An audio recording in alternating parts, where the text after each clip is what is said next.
C'est toujours la même histoire. C'est un très beau salon, il y a énormément de bonne volonté locale, mais le gouvernement et l'État sont en train de tuer les communes. Et ce faisant, les maires n'en peuvent plus. Comment ils ont fait? D'abord, ils ont retiré les finances. Les petites communes rurales n'ont plus d'argent. Ensuite, ils ont retiré les compétences qu'ils ont transférées à des grandes communautés de communes très éloignées. Donc les maires ont moins de pouvoir. Et puis, maintenant, ils sont en train de faire quelque chose de terrible. C'est sous prétexte de zéro artificialisation des sols, de tuer l'urbanisme des communes qui peuvent plus se développer. Je voyais un maire, il construit 3 maisons par an pour loger ses enfants, les enfants de la commune. Eh bien, il n'a plus le droit. Et puis au même moment, on autorise des grandes constructibilités dans les grandes métropoles. Donc le gouvernement, en fait, veut transformer les zones rurales en déserts ruraux. C'est ça la réalité, pour entasser tout le monde dans les villes. Or, les Français veulent exactement l'inverse. Ils veulent pouvoir vivre dans ce magnifique territoire qu'on a. Donc moi, je me bats ici pour rendre aux maires leur pouvoir, leurs compétences, leur territoire. Parce que les Français ne veulent pas être entassés dans des HLM, dans 13 grandes villes invivables et chères. On a un territoire fabuleux, il faut que les Français puissent retourner à la campagne. C'est ce qu'ils veulent. Le thème d'aujourd'hui, c'est les communes attaquées, républiques menacées. Vous êtes depuis des décennies une personne qui a... Des décennies, n'exagérez pas. 20-30 ans. 20 ans. Ça fait 2 décennies. 2 décennies, ça fait des... Ça fait déjà ça. Mais je vais vous dire, je vois la commune attaquée, république menacée. Mais pourquoi les communes? Qui a attaqué les communes? Ce sont tous ceux qui vont s'exprimer et qui nous gouvernent depuis 30 ans. C'est quand même extravagant. Pourquoi les maires sont parfois violentés, méprisés par les citoyens? C'est parce que les maires, on leur a retiré les pouvoirs d'action.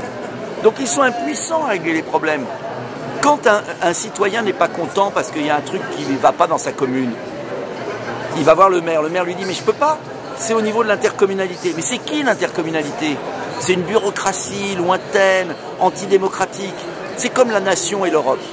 On a retiré des pouvoirs au Parlement, au président de la République, tout ça est exercé au niveau européen, et donc les Français ils se disent mais ce sont des incapables qui nous gouvernent.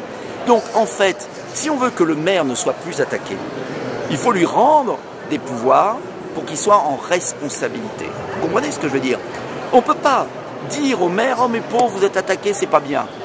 Si au même moment, l'État ne fait pas son boulot avec une justice qui punit, une gendarmerie qui est présente, et des vrais pouvoirs au maire pour qu'il puisse résoudre les problèmes des Français.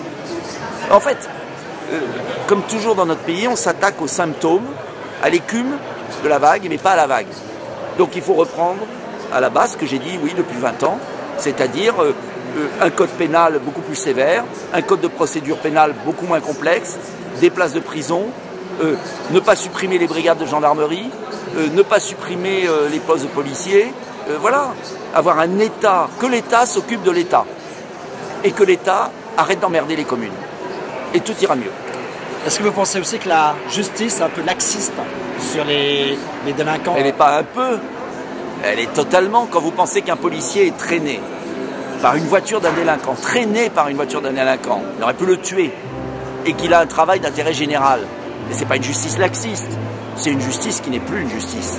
Et quand vous voyez que vous avez un garde des Sceaux mis en examen pour conflit d'intérêts, qui siège toujours, et qui a été en procès pendant 15 jours, il était toujours garde des Sceaux, je veux dire, là il y a un truc qui déconne complètement, pardonnez-moi d'être vulgaire, mais il y a un moment, trop c'est trop. Voilà pourquoi plus personne ne respecte rien. Le poisson est pourri par la tête. Donc, il faut changer la tête, et il faut refaire partir l'exemplarité de haut en bas. Pensez-vous que c'est le garde des Sceaux, SOTS? Que le garde des Sceaux? Qu'il est garde des Sceaux, SOTS? Ah il est, oui, enfin, il est garde des voyous, oui.